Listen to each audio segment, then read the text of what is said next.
Hey, good afternoon, everyone. How's everyone doing today? I hope you had a great day. My name is Clifton Johnson. I'm the founder and the executive director of the Empower series, and I'm here with a good friend of mine, Shane Hefner.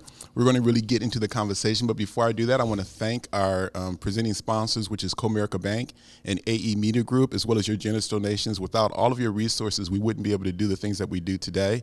And also, if you want to donate, you can go to our website at www.empowerseries.com and hit the donate button. You can also hit the RSVP button to see the upcoming events, which we have coming up on the third Saturday of this month in Dallas, the second Saturday of this month in Houston.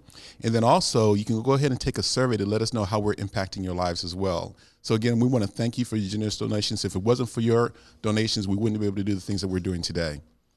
So as I was saying, our guest today is Shane Hefner. He's a good friend of mine. We were just talking that we met back in 2007 when you were doing Lunch and Learns. Lunch and Learns, that's it. Right, right. He's actually the founder and the president of Gold Black Business Directory, and he does many other things, but that is his biggest baby today. It's growing. You've been doing this for how long? This 13th year. 13 years. It's going on 13 years, yeah. Man. So we're going to have a great conversation about the state of black businesses in Dallas, as well as your business and your entrepreneurial journey. But just like everything else, you're married. You've been married for 15 years. It's our 15th year. Got a beautiful wife. Weeks. Got a beautiful family. You just bought a house recently too, right? Got a what is that cash? What is that money pit now? I guess that's it, right? So when you look at your life today, it's like, man, a beautiful picture of your daughter just graduated and she spent how many months around? She was 6 months around the world. She was in Indonesia for 2 months, and then she went to Italy and then Portugal, and then she went back to Bali, and then went to Thailand, went to Maldives, and so she's just been on what we call a gap year, just trying to find herself and see what she wants to do, and we kind of supporting that, which in itself is if you think about what people have their own perception of, when you graduate, you should go to college and you should do this and you should do that, and I think we're in a world now, man, in a time where, man, there's so much and so many opportunities for people, especially young people, to really do things outside the box and still be happy and successful in their own right. So we're just nurturing that, and with all the naysayers and all the family, like, why isn't she in college and why? And I talk to doctors and attorneys, personal friends of mine. We tell her about what she's been through and what she did, and they all said, I wish I'd have done that. Well, I'll tell you what. So her vision now at 18. So I want to.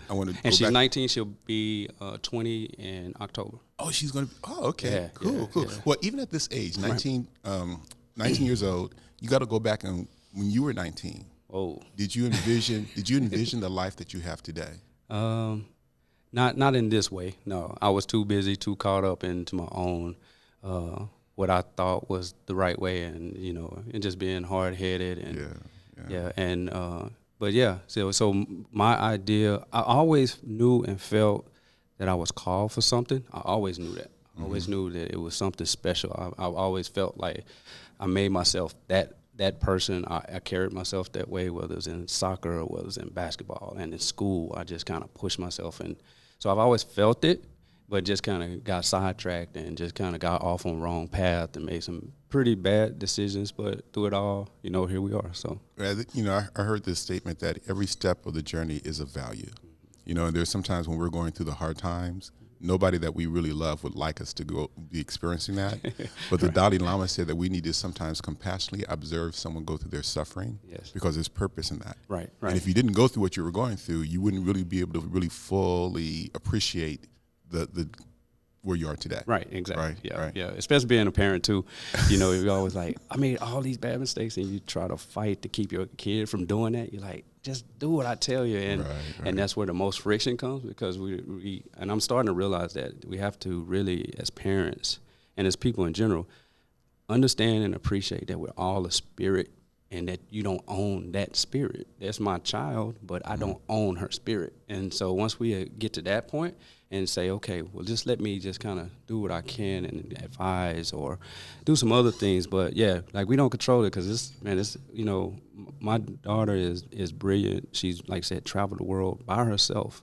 And all of that was things that we prepped her before. And when she got out, she was kind of able to manage and make sure that she was traveling on her own, being safe, doing all the things we taught her, but independently doing it what we taught her. And so, but at times it struggles.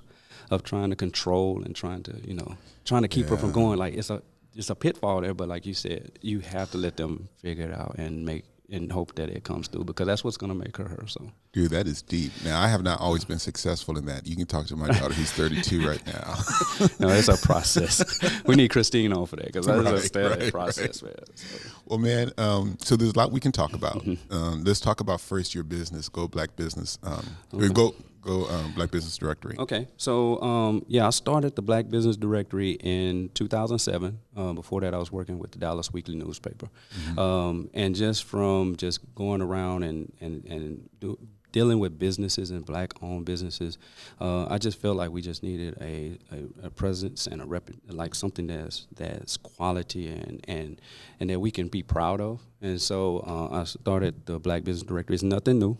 I was just thinking that. There's nothing new. Like, Black business directories have been in there. Kansas City, Chicago. I mean, you can go to places before internet and all these apps and all the other things.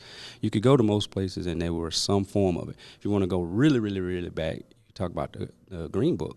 Right. Exactly. And so basically we started it and I guess just wanted to make it a place where we had a resource, because Dallas is a transplant city. It's people from all. Are you from Dallas? No, I'm not. I'm from Los Angeles, but I want to go back to the Green Book. So at least everybody knows what the Green Book is, right? Right. So Green Book, was that back in 1950s? Well, or was it? I'm not specific on the date, but yeah, basically what it was back then. As all the Jim Crow laws and all the things that restricted what we could do and where we could go. The safe places for us to go, in sleep, different cities, get food, and not have to worry about the trouble and the problems that came with that. So that was the base of that. So and it's very interesting, and like I found that out prior to the actual movie coming out, and so gave me a little more pride about, okay, cool, let me add some more substance to why, and I think it's very relevant, and whether it's a church directory or whether it's the gay, lesbian, bi, transgender directory, or whatever it is, we all have a sense of it and it is a form of it. And so, I just wanted to make sure that we would put out quality people, quality things. It's quick as Black business owners and as people of color in general for us to crucify our own race when it comes to business, because you know what the negatives are. They shiesty, they want to ask for the hookup, or if you go to a Black dentist and they happen to make a mistake, like an honest mistake, you're like, that's why I don't go to Black doctors. That's why I'm gonna go get me. But we don't do that to any other establishment. No other thing, And so it's really kind of, but what helps that is both sides. It's an education for both sides. For the business owner to understand the importance of customer service and good customer service, instead of saying, well, don't come back here, I don't need you here, no way. Instead of doing that, figure out ways to rectify it, make it better. You ever deal with Yelp review on a restaurant, then they'll answer and say, I'm sorry you had that issue. If you come back, then it'll be on us, because we want to keep your, so things like that. If we can re-educate the owner, and then of course constantly try to figure out how we can have respectful customers to not just come in, act crazy, and whatever the typical what people think, and just understand that some people make mistakes, could have had a bad day. It's just check and see, has it ever happened before? If it hasn't, that was one of those things, So anyway, so man, you started this business back in 2007. Tell me about the beginning years. I know you were working for a newspaper at the time, doing selling advertisements. Yes, and then you had an idea about this business, and at the Empower series, we support. We had a program on SCORE, which is part of the SBA Association, and what they do is they help people with ideas, get mentoring for businesses, and mentors are free, and then they have low cost workshops, and then we showcased the Goldman Sachs 10,000 Small Businesses, where if you've been in business for a couple of years and been more established, there's some additional resources that Goldman Sachs Foundation will provide you to help you be successful, and then also Frost Bank, Comerica Bank. There's a lot of banks that have programs to support business owners. Right. So you started your business in 2007. Tell me a little bit about the beginning of you stepping out there from an entrepreneurial perspective. Okay, so I was at Dallas Weekly. A friend of mine, M.T. Caesar, who owns Dallas Gospel Connection, and another who actually was like the sales guy for Dallas. For the Dallas Weekly, old seasoned guy, real sharp, and he used to like that's how I learned my selling skills. Like he was like, he come in. It's like one of those movies. He come in, he roll his chair out the way, put on his headphones, and he get the business. He don't want you to talk to him, messing with him, or anything. He just on it, And he taught me a lot about sales and closing and all of that. And so him, myself, and Gerard Claiborne, who actually is a good friend of mine. We went to school together. We went to college together, and I'll do quotations for college because I'll come back to that. But we went to college together, and then now he's my barber, but a really good personal friend of mine. And so we all three sat at Subway, which was on Grand Avenue. At that time, it was Grand Avenue, and it was a black-owned Subway that was right there in the Strip, and we would meet there once a week. But we were meeting there because we all got together and agreed that we were going to read Think and Grow Rich by Napoleon Hill. You had your own mastermind group. Right? Yeah. And we went through it chapter by chapter by chapter. Well, after we finished that book, I left, MT left, and we both started our own companies. And of course, Gerard was already a barber, so he already worked for himself. But then it spawned him to have different ideas and different projects that he took on. And so now he has a thing called Fresh Fade Radio, Fresh Fade Life, and he's doing his thing. And so I think that was the beginning of, okay, I can do this. You know what I mean? I'm going to step out on faith, and I'm going to do it. And so that's how that all started. Oh, okay. Yeah. So when you jumped out there, was it you just soared? Was it all easy, right? Tell us the real deal, man. The real deal. Well, first of all, I tell everybody, and this is Caesar and I both said we should write a book together. Right. And I won't tell you what the title would be, but it basically was all the mistakes and all the things like don't do it this way. Like this is what you should don't do this. Whatever you do, don't do it this way. And you should be okay. But no, I went in it with my own capital and shout out to my wife. At the time she worked for JCPenney's in their marketing department, and she believed in me and trusted me and cheered me on, and just like, so it started on with my own capital, my own money, which it was hers. It was yours, baby. But anyway, so our money, right? Our money. But and then I had, just from the reputation and my character and people believing in me from experiences they had of me when I was at the Dallas Weekly newspaper, or before that I worked at KHVN and KGGR Gospel Radio here, and then I did an internship for Channel 8 where I was with the camera crew. Just my work ethic, just my character, and people that I met along the way. When I started it, I went into the first person who I was selling about, hey, I'm about to start this, and I need your help. I want to see if you advertise with us. And as I was saying, they was just writing the check. It's like, whatever you're doing, I'm with it. It's trust. I believe in you. But that's really hard because you had a concept and an idea, but you haven't published a book yet. No.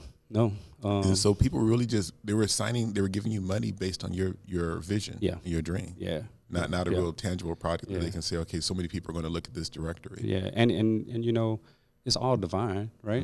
What's the saying that God doesn't point you in a direction that the hand of God won't carry you through it? You know what I mean? And sometimes it's hard to see that hand sometimes.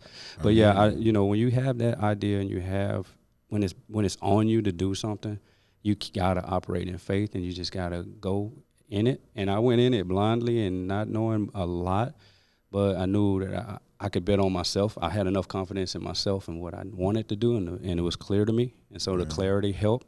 And then everything else was just support and just people who just believed in me and kind of like helped support, and was just all like, you can do it. And so talk about this, because you mentioned your wife. And you were reading Napoleon Hill's original book, right, Think and Grow Rich. And what people don't know about the mastermind is he also says that the first person that should be part of your mastermind is, guess who? Your spouse, right? Your spouse. Yeah. So was she involved in you reading that book, and how, tell me about that. I think it's more of just, I've always been a reader. I've been a reader. Like that's something I've always been, is somebody like seeking, and I'm just trying to get it together. Especially when I went to college, I really dug in and trying to find out, who am I? What am I? What am I for? What principles and morals? Where am I at?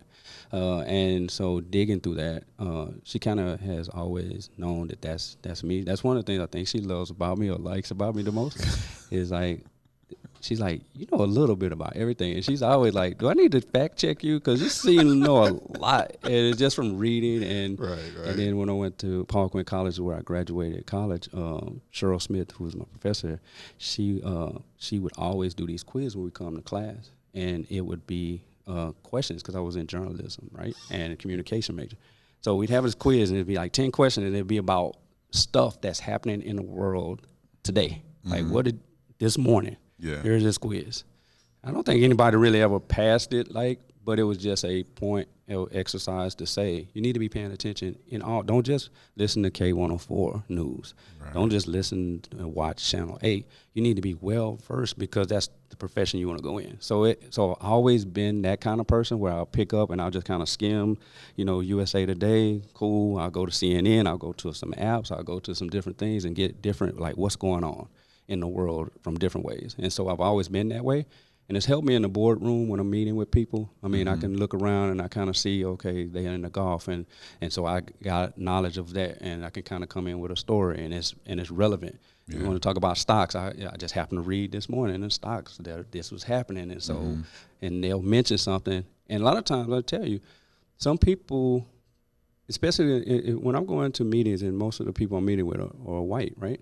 And they can have their, like, some people feel like the stuff that they know or dealing with or talking about, you might not have an idea of it. Just like, I don't think it's anything intent.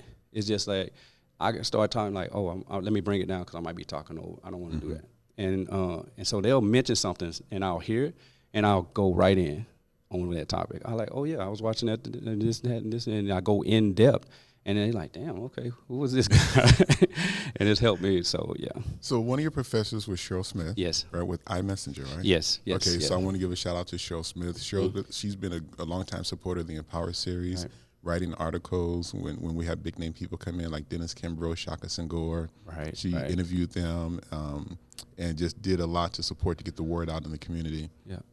But I want to go back to your wife, Right. and your family setting, because I think a lot of times that we underestimate the importance of having a spouse or a supporting person in the home that can really help you succeed. And it's not, you've done some great things, but you wouldn't have been able to do them if you didn't have the support of Marjorie, right? I definitely. And so that's critically important. I just don't want to underestimate that, since you talked about masterminding and you had your two other boys. It's like part of that mastermind should be your spouse or the person that you're going to spend the majority of time with, that's really going to influence you, and it goes both ways. And that's the one that really knows you.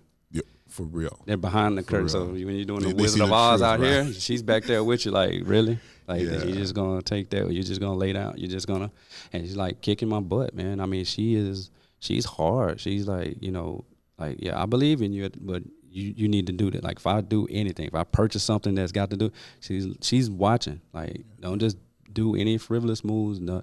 And she's very critical, and it helps me. It helps me, like, okay, I got to be on it, or I got to, it keeps me authentic and keeps me true to what I need to be doing. And I know that I'm doing it for us. Everything's done for our family anyway, and so it just helps it when you got somebody on your team supporting you. Because I know a lot of people who don't have that, and when they come up with something, because a lot of people, won't see the dream and won't see the vision, and they can easily pop that bubble, like, hey, I want to start my own business. Like, come on, you can't start no own business. You can't even do this. You didn't do that. How are you going to do that? And you can have that. And I've seen people who have relationships that it's like that, and that's hard. I feel like wow, I'm blessed to have someone you didn't have that. Yeah, I had somebody that was like, hey, I believe in you. I'm here through thick and thin, and we've been through the thick and the thin, and ups and downs, and there's been some dry times, and I thank her all the time, like just for believing in me, sticking with me, and just knowing that, and she basically, I think I get that if I wasn't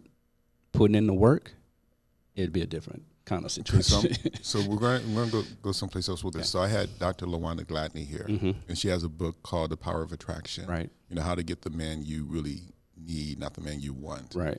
And so speaking of that, how did you guys meet? We met at a club, man.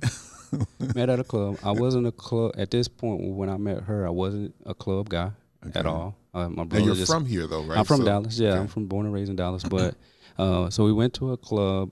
I hadn't been to a club in a while, and so my brother was like, "Come on, we're going out." And it was Thanksgiving, and just happened to go to a club that my brother never goes to. He had a couple that he really went to, and they weren't jumping, so we went to another club, and then I happened to see her at the club. She happened to be with some friends of hers. They typically do not go to this So club. all this stuff is divine, right? My brother, I saw her across the way, and I was like, nudging my brother, like out of everything else. That's who I was like, and he's like, I think I know her friend. So it just so happened my brother knew her friend, and so he called a friend. And long story short, yeah, I think when we met and connected, I don't think I ever went home. I think that's how I think. I never went home after that. So we was from then on. We dated for 2 years. We met in 2002, Thanksgiving, and then dated 2 years, proposed, and then we got married, and been married 15 years. Coming August 13th. Okay, man. Well, congratulations on that. I just had to hear that story, man. I think that's important, Oh yeah, for sure. And I know that for a lot of men who have achieved a level of success, their home is not looked at. Right. And my uncle, who Dr. James Frank was the first, he accomplished a lot of things. But his wife, my aunt, is an accomplished, PhD doctor in and of herself.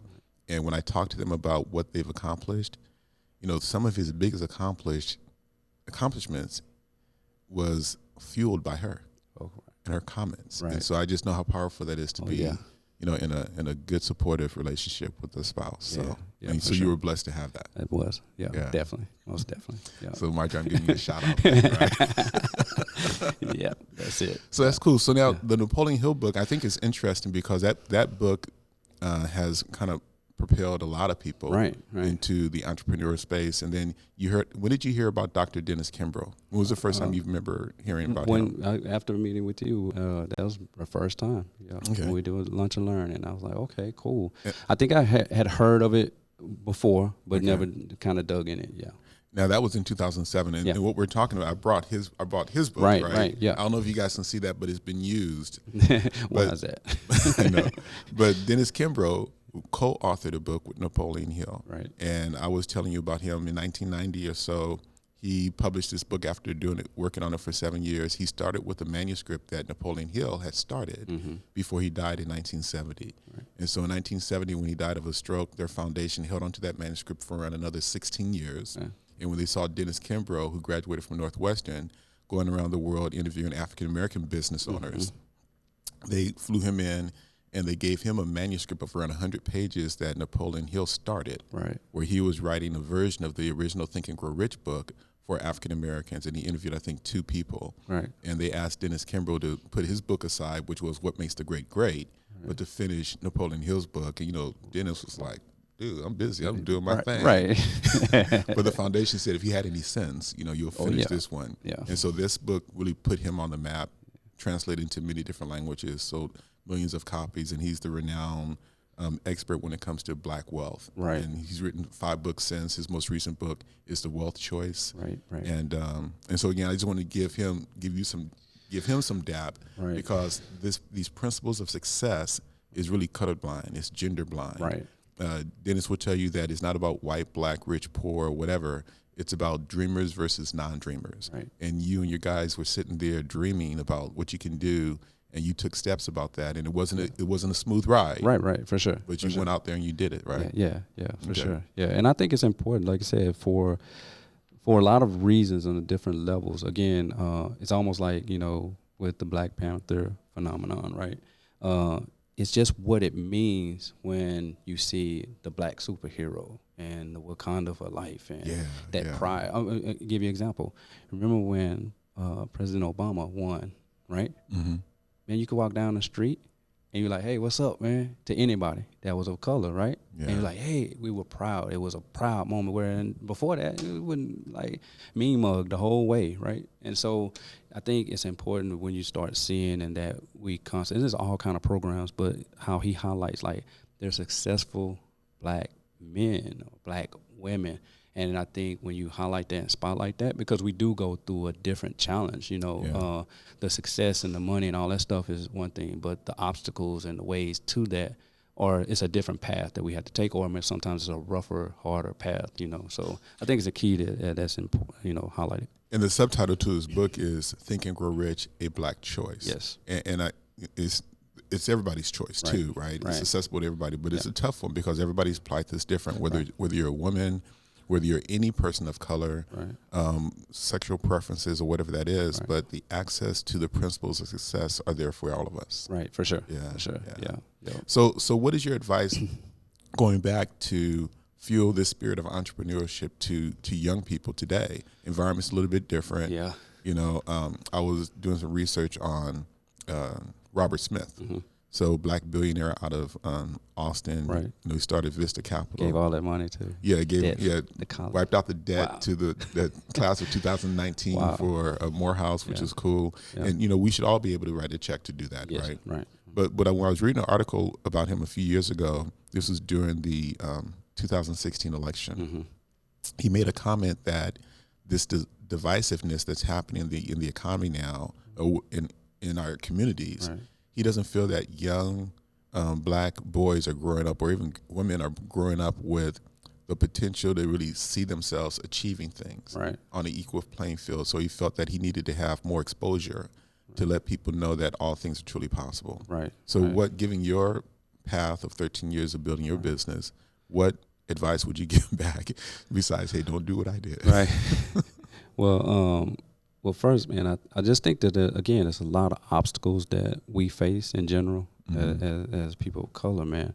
Like I said, I grew up in South Dallas, and education system that's where, basically once you get 5 years old, you're babysat by the school system. Yeah, and true. So the fact that you have teachers at that time, I'm talking about in the 78, 80s, you had most of the teachers were white, didn't know how to deal with us, didn't maybe even had how they felt about it. They were probably doing the job more than likely because I had great teachers of all colors, right? But the trouble kid, and like, okay, just put you need to be in a different class. You need to be in in-house suspension. You need to be in special ed because you're slow. And I think that the system has always failed identifying and understanding how to teach. And I think the teachers definitely should be making way more money. I think you should have higher expectations and qualifications for the teachers so that you can give them that money, and so it makes sense. I think finance literacy should be mandatory to teach kids starting at preschool, teaching them as they're growing up about money, the responsibility, credit. So I think there's a lot of things. And like I said, I remember I was reading a book, and I can't remember which book it was, but when I was in college, I read this book, and we'll talk about college too. But it said in our neighborhoods, if you look, Wheel of Fortune, right? On the Wheel of Fortune, there are more good things that can happen on that wheel than bad. Right. You have a couple of you miss a turn, or you got a bankruptcy, but in our neighborhoods, it's a wheel of misfortune. There are more bad things that can happen than the good, right? So that's why you have these people who are special, and they end up stepping up and stepping out. But the majority of our community and our kids, their options is drug dealing, dropping out of school, gang banging, single parent, and so it's these whole things that are happening right there that they're seeing every day, right? As you walk out, I remember walking out of my house and walking up, we passed 3 or 4 liquor stores. You got the pimps on this side, you got hookers on one side, you had people shooting dice, you had people selling weed, smoking weed, doing drugs. That's just on the way of a 4-block walk to school, right. You know what I mean? And coming back is the same thing. So I just think that, so with all of that, it's important that kids, especially with social media, we need to figure out how to engage with them and kind of make sure that they know the programs that exist, because there are hundreds of programs that are out there. Big brothers and sisters, there's boys and girls clubs, there are black organizations that specifically are there to help, even with criminal offenses or problems with the judicial system. Couple of judges, Judge Green has a thing called Green Yard, and it's for youth, people in trouble. Judge Mays is doing some great things. It's a bunch of the people who have programs unlocking doors. I said, So there are places and things that we need to kind of have that we need to figure out how to make that cool to the kids, because that's where they're at, social media, right? We need to let them know that there are opportunities, there are chances, and we got to just really kind of just get out there and invest in that, and don't give up on them. But like I said, not everybody's going to come to it, and so you can't get frustrated with that. You just got to kind of keep doing what you do and attract who you're supposed to attract, and keep that going. So with the new technology, I will say this. With Instagram and Facebook and all this new, I mean, it's not new. Facebook is the oldest of the ones that's happening right. now. But with Instagram and Twitter, but IG is it for kids, right? Mm-hmm. They're doing a lot of great things. They're doing stuff that I wish I was that age with my intelligence and my drive at that time, because I think that there's so much opportunity to make a brand, make money, and do it legit, and be entrepreneurs. And so I just think they just gotta keep going. Education is a key. Mm-hmm. Learning to give back and being about community and your responsibility to the community. And then just like not letting anyone defer your dream or get you off your track. And I should have been a professional soccer player. That was your goal? My God, man. When I was from 5 to 14 years old, man, you could not tell me I was the best soccer player ever, right? That's in my mind. In your mind, right? But in reality, it was a true thing, right? But whether it was or not, like Jay-Z said, you got to believe in your greatness before anybody else does. Right, yeah. So I kind of dominated, because at the time I was one of the only black kids that was playing in the league that I was playing in. Mm-hmm. I was faster. Definitely had more heart and grit in my, from what I came through in the church.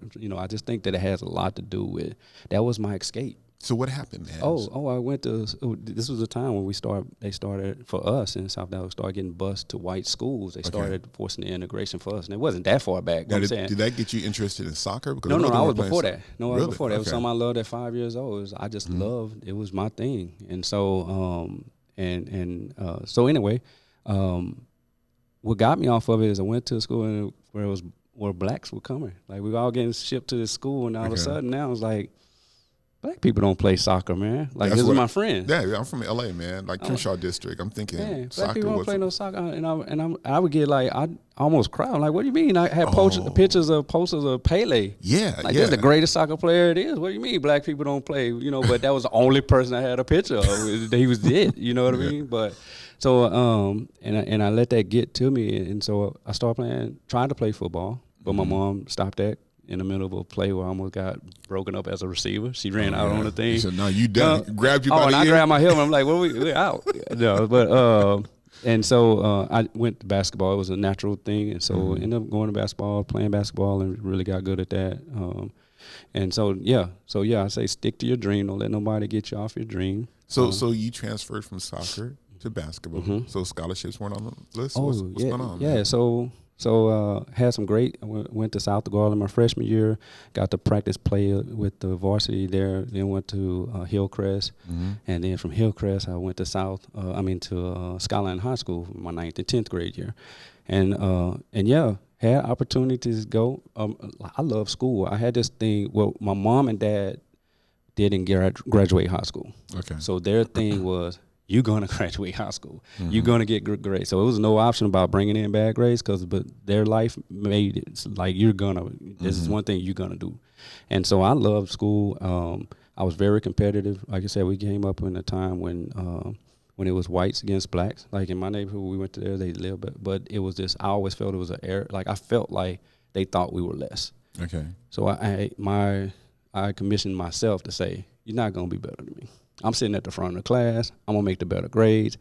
I'm going to learn to play chess. Whatever you do, I can do it better. And I had that, and that was one of my drives. It was a real big drive. I had this competitive thing with the other race, and it was just because of the time. And so it helped me because it made sure that I was on honor rolls and did good in school.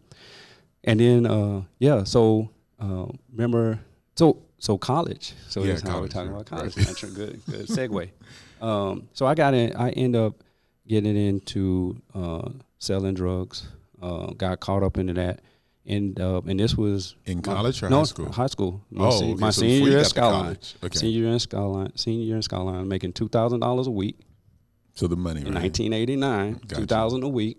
Okay, so teachers couldn't tell me nothing at the time. I had really it had got me to the point where I was like, why am I listening to you?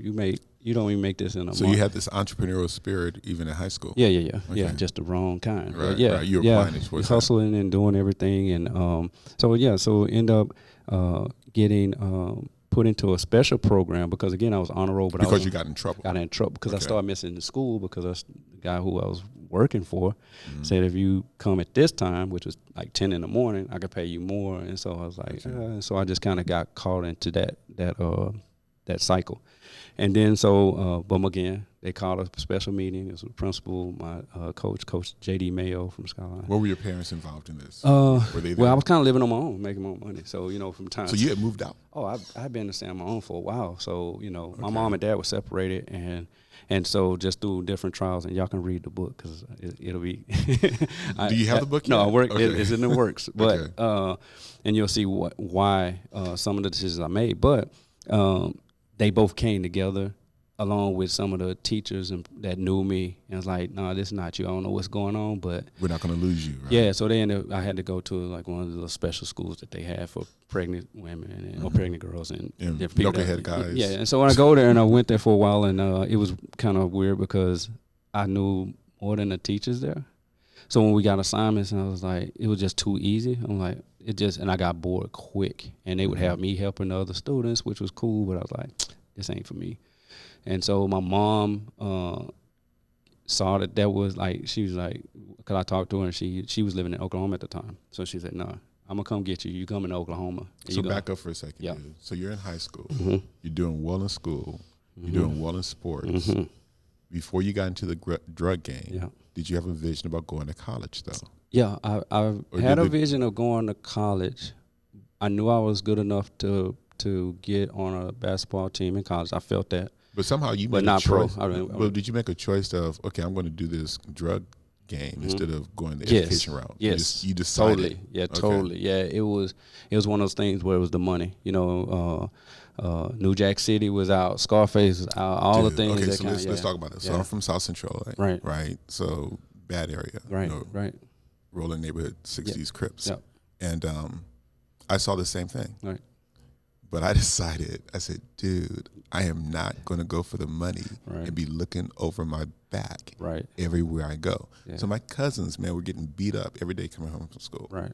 And they had to join a gang, getting drive-by shootings. Right. And so I would just walk and I would avoid stuff, Right. man. And I chose a different route. I chose football, education, and going to school. Right. Because even though the money was there and I needed money, man, Right. bad, more than you can ever get out, I just said, dude, money is not worth my Yeah. life. So how did you think about the fact that to win in this game, you had to look over your shoulder? Well, like I said, the book is going to explain a lot of that. I'll give you this example. If you train a pit bull to fight all the time, Yeah. you can't expect it to be nice when you bring people over. But dog, okay, well, So to that, Okay. because it's a title I'll give you. It's called Breed. That was one of the nonfiction books. I mean, the fiction books that I'm putting out. But it has the concept of, my mom was a hustler. I learned counterfeiting, credit card scams, all the stuff I grew up I got around. you on that. My dad was a hustler. He did the things he did. And growing up, I saw and knew right from wrong. Okay. But I also knew, like, if we were really, really, really in a bad spot, I saw my mom go and steal food for us to eat. So I said, okay, so growing up, I'm in the mind like, okay, I know right from wrong, I'm not supposed to steal, but if I'm hungry, steal. And so I think a lot of that was the programming and the but twitch. that's not violence. So unless you start robbing some houses, right? Right. You know, you go to the supermarket. But I'm getting to the point to where when like a couple of times, man, I was threatened, like my life was threatened. Right. You know, and I would have to leave parties and go places because if you ever got into a fight, it's like, this is going to be the last time we fight, because if I beat you up Right. and I leave you, then I know you're going to come back. Yeah. So if I'm going to fight you, Yeah. dude, I ain't playing. Yeah. Right? You Yeah. out. You gotta, so that just didn't. It always escalated. So Right. how did you look at the violence aspect of your choice? I just thought I just knew that was part of That's just the way it was. game. I just knew that it's like playing Monopoly. You know the rules. You land on the jail. Either you go either you go Yeah. in or you go out. Yeah, I yeah. got you And on that, bro. again, like I said, my mom had been to jail and prison. My dad had been to jail and I got prison. you So on that, prison yeah. to me was like, okay, that's doable. That can do. And then the people I raised around that was in and out. And they're like, oh, you coming? They come out swole and big, and they were Got cool. you. Word. The violence part of it was you just know that goes with the territory, right? Dude. And yeah. I've been in that situation where, well, I was hustling on the corner and just sat down and car pulled up, dude roll out with a shotgun, put it right to my head, lay me down on the ground with a double barrel to my head. And could have pulled the trigger. Could have pulled the trigger, and right. To the point to where they were robbing me, but at the same time, I wasn't even scared. All I was like, man, you got everything you need. You know what I mean? Yeah. But I had it kind of accepted, like, this is it. And were you going to get back at them? Yes, we tried, but we didn't know who it was. But yeah, it was a car full of homies and guns, and I mean, it was just part of what that was, and so yeah, it was just one of those things, like, you just kind of tuck it. I think that's what happens now. I think, you look and say, well, damn, what's all this violence? Why they killing this? I think you come to the fact that that's what it is. You know what it is, especially like you're in LA, where at that point, man, gang violence and it was real. It was really, really real to the point where it was a lot of machine guns and AKs and Mac 10s. And I was fortunate to avoid it, man, because I was thinking if I was like my cousin and getting beat up every day, right, I would have had to join a gang, right. But I was fortunate enough to not be around that, and my parents tried their best to not expose me to it. So let's go back to your story. So you're doing drugs. You get out of high school. You go to college. You're still doing drugs, right? No, you're selling drugs, not doing it. And I was doing them too. But go ahead. but you're selling them, right? In college. No. So college. So when my mom came and got me, took me to Oklahoma. I went there and was getting my act together. Like, totally, that's what her thing. Get me there. I started playing varsity basketball in Ardmore High. Was doing well, honor roll student again. And then I felt I was sabotaged by the head coach there because and I just wasn't getting scholarship offers or none of that. When the year prior, I got a bunch of offers, and it just like I just felt sabotaged, and I was like, man, I put all this hard work and all this, and so I just end up I was gonna join the military. Went and signed up, did the ASVAB test, passed all of that, but I had a criminal background for a concealed weapon that I was on probation for 6 months, deferred probation for a concealed weapon charge. And I was almost finished with it, but they couldn't let me into the military until I finished it. And then it's like, well, you can write a letter to the general, and there's some things you can do. And I was like, I was pissed a little bit about that because I'm like, how you not gonna let me in the military where y'all about to give me a gun because I got a gun case? Like, I was like, man, I'm done. Sense, right? That didn't make sense to me. And I get it, but I'm just saying at the time I was like, that makes no sense. Like, I'm on a defer. I'm almost finished with it, and they was like, no, you gotta finish first. And so at the time, the situation that was with my mom and my stepdad, I just had to get away from there because she was going through an abusive relationship, and I was like about to catch a crime with him, catch cases. So I was like, let me get out of here, and I came back to Dallas. Got caught right back into the hustle, and then I ended up getting sentenced to a 20-year drug case. I had an aggravated robbery case altogether, and so I ended up going to prison in 1992 and did 10 years. I had two 20-year sentences, so I did 10 years. Got out in 2002, and in the summer, like July the 13th, and so I did 10 years in prison. And that's my quote college because like I said, we all, my core group all got our degree in college, because when I went into prison at the time it was like 87% recidivism in Texas, but it was this sign in the education building that talked about how the percentage changed as education. So if you got a 2-year degree, it dropped down not like significantly, like 30-40%. I was like, okay. If you got a 4-year degree, it dropped down to like 15%. If you got like a master's or something like that, it was like almost. Did you have any mentors or anybody that was influencing you along the good path in prison? In prison? Yeah. Well, my grandfather, my grandmother, man, those were kind of my cores, right? Okay. I had a lot of support systems. This is not to leave out anybody, but when I close my eyes and I really think about who I heard, whose voice really stood, it was always my grandfather, somebody I really respected, looked up to, superhero to me. And he said, when you get out, you need to, one, stop hanging around the people you hang with.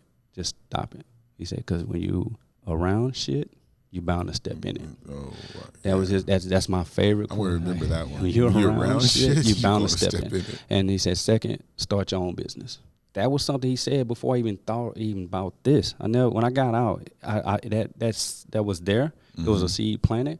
But when I started that was one of those extra faith things that I remember that. And my grandmother was always there. So my grandmother and grandfather is who I say I got my core values and my core, relationship, husband, wife, father, mother. That's where I grabbed it from.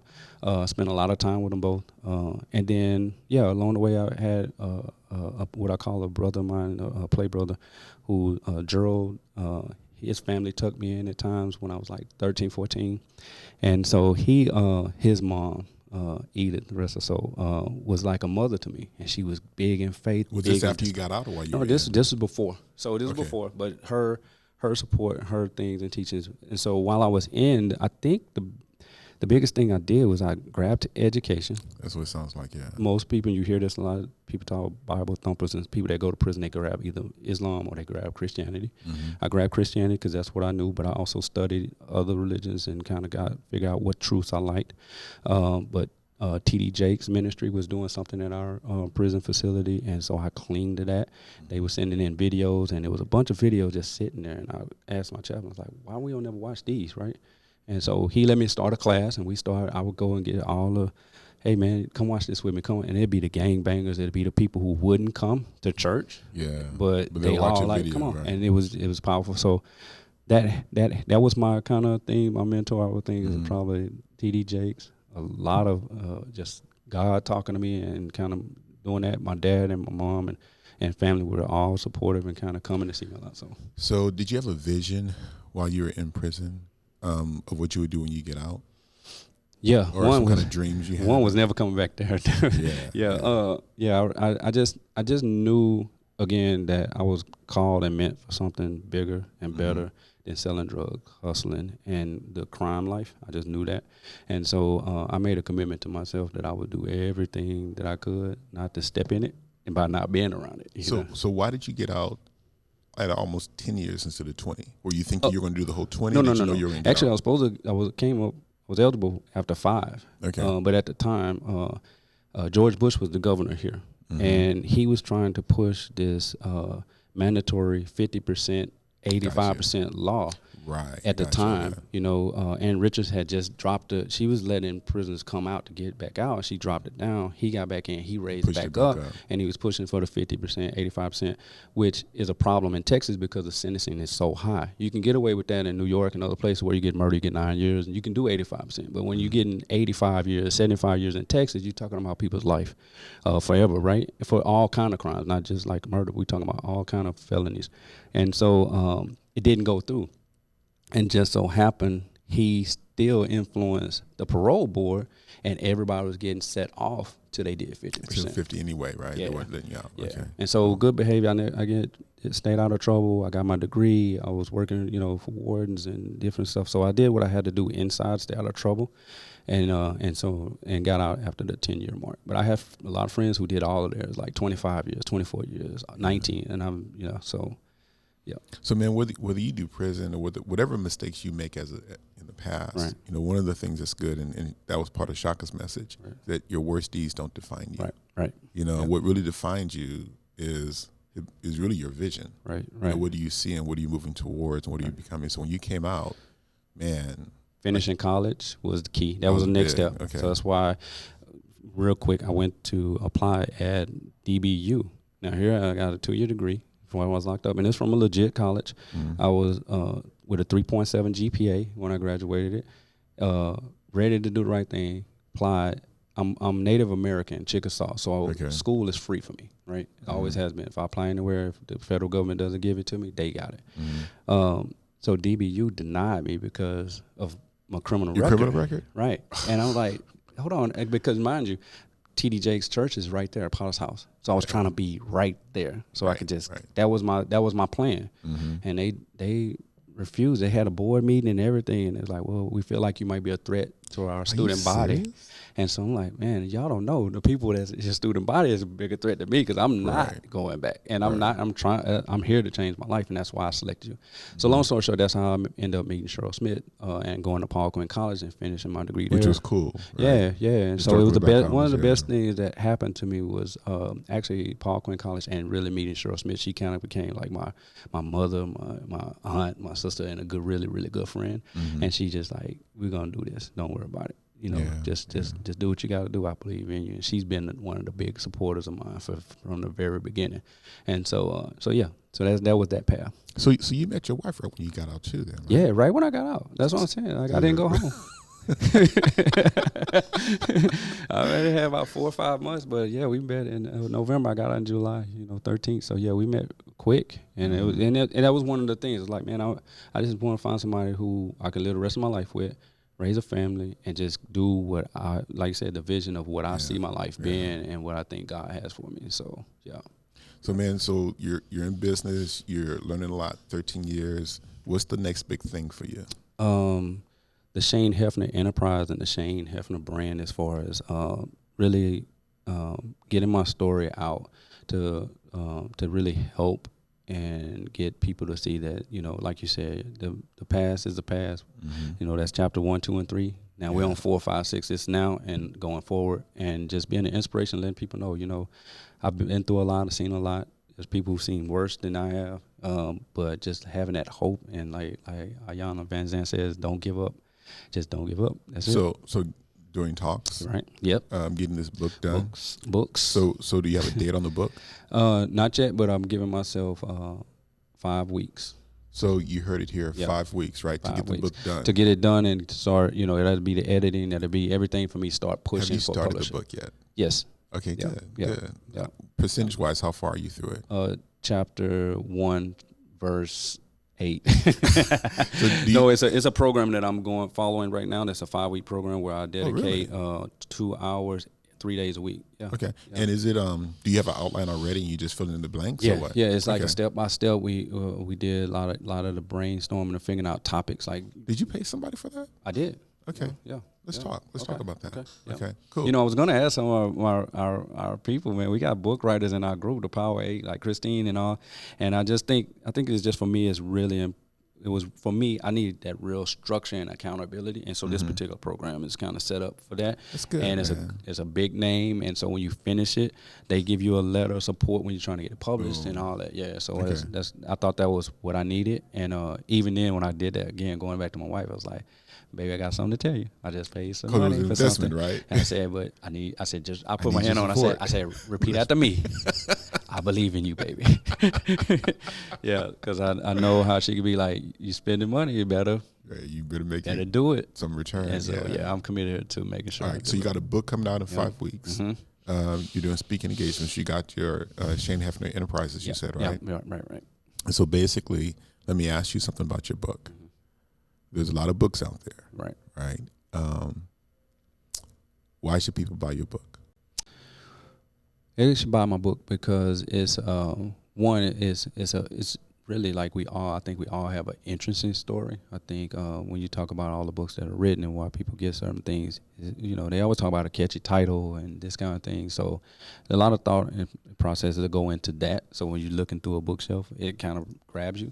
But as far as the content, it's just a fact of, coming from where I came from, from the streets, and from a family of, like I said, hustlers and people who are trying to do the right thing at times, most of the time. But growing up through that, going through the prison system, getting out, having to face not being accepted to a college or not being able to get a job, and then really still pushing through that, and people still hiring you, even though, like, giving you a chance, and just the importance of, like, hard work and determination. And, we work for free in prison. So I offer to work for free. Hey, you don't even have to pay me. Let me work for 2 weeks. If you don't like it, then I'm out. And so it's just different processes of how to deal with all of that, and then still come out, get your education, constant education, constant learning, and then having the faith to, like, if they won't hire you, start your own company.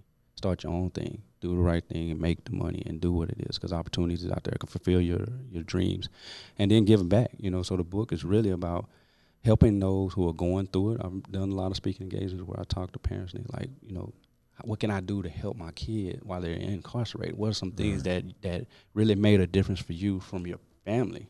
Was that visits? Was that money? What was it? Letters? What was it? And so just that important kind of element. And then there's so many spinoffs of that I'll kind of get into each one of the books of different areas of life, because like I said, you have pre, and in while I was in prison, then you got the post, and you got entrepreneur, family, and so it's just a lot of good things in there that I plan to hit, and just hoping that it just touches one person and changes their life, man. Well, yeah. The way as you were saying that, I was just thinking, the short answer as to why people should buy your book is because I think the words in your book and your journey, all of the different journeys and lessons that you've learned in life, at the end of the day, is going to save somebody's life. Right. Because you never know what that person is, where that person is in their life when they pick up your book and they read your words. Exactly. Because you read a lot of books. Right.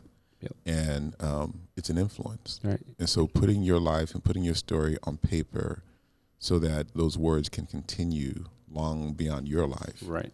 Yep. That's the ultimate, man. That is. That's the ultimate. That is. That's it. So, we can continue talking forever and ever, right?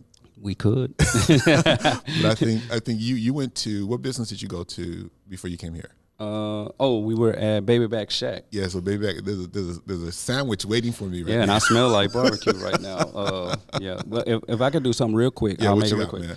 One, always go check us out on all the social media platforms, goblackbusiness.com. We are doing our early bird special ends today, but if you happen to hear this or listening to this, I'll extend it until Friday for you to advertise in the directory. And then the other thing, like I said, we need your support. It's important that we know where we can find each other at and where we can support each other. That's one of the things Martin Luther King talked about about being free is the financial part of it. Yeah, Empower Series. And Empower Series is in here, right? Can you see A&E Media is in there, so we have to win it too. So shout out to them. Empower Series, A&E Media Group. And the last thing I want to make sure I say is a shout out to Jazzy over at 97.9 The Beat. She does she has an Instagram page, and it's Jazzy Radio Chica, and she always gives community news. And what's happening going through it, and she talked about this event that's happening on August 7th and 8th, and it's a job fair at the State Fair, it's from 9:30 to 2 p.m., and they're specifically hiring people who have criminal backgrounds. So if you're looking for a job and you have misdemeanors, felonies, there are companies and corporations that are coming there specifically to give you a chance. 6th and 7th, right? The 6th and the 7th. And where is it at? I'm sorry. That's 7th and the 8th. 7th and the August 8th. 7th and the 8th from 9:30 a.m. to 2 p.m. over at Briscoe Carpenter Livestock at Fair Park. And so that's 1403 Washington Street, Dallas, Texas. Bring your resumes and dress like you want to get hired. That's what she said. There you go. So, man. So I just want to, there's so many resources out there. Just find the resources, man. I know it's hard to get jobs. It's hard for sometimes, but there are some things that can help you get there. So reach out for that. And one of the things with the Empower Series is there's a lot of underutilized resources out there. Mm-hmm. So this job fair, everybody who needs a job, everybody who needs to apply for a job that's background friendly, are probably not going to know about this. Yeah, right. But the one person that doesn't know that will know probably because you've shared it with them. Right. So I would say go to your social media account. It doesn't matter whether you feel like you know somebody in your circle or not, but somebody in your circle knows somebody who knows somebody. So I would say put it on Facebook, put it on LinkedIn, because there's some criminals on LinkedIn. Yeah, I'm on there. But LinkedIn, Instagram, whatever your social media flavor is. And so to get in touch with you again, did you tell them how to reach out to you if they want to put an ad in your paper? Yeah, so info at goblackbusiness.com, GOBLACK business spelled out, not with no Z, it's spelled out the right way, .com. And again, Instagram, you can reach out to me. I will get back to you. Right. So you have a hard copy directory, and then you have an internet directory. Yeah. So we have a hard copy that we print 10,000 copies every year in February. We put them out all over the Metroplex. We also make an electronic edition. We also have an email marketing campaign where we have 48,000 members in our database. We have television monitors inside barbershops, beauty salons, restaurants, nightclubs, where you can run ads on those. We're doing a big extension in Fort Worth and Irving.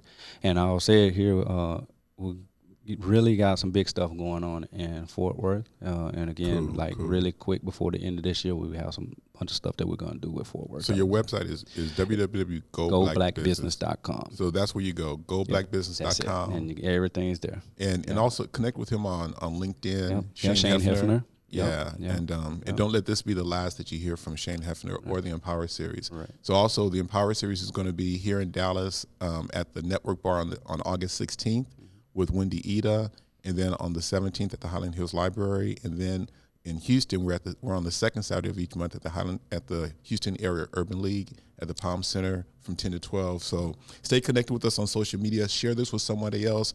Thank you guys for spending an hour with us. Thank you for our supporters.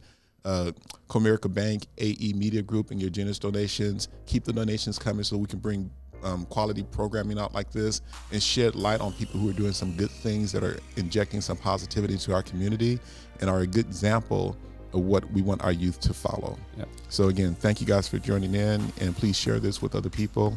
And thanks, man. Hey, thank you, man. Appreciate it.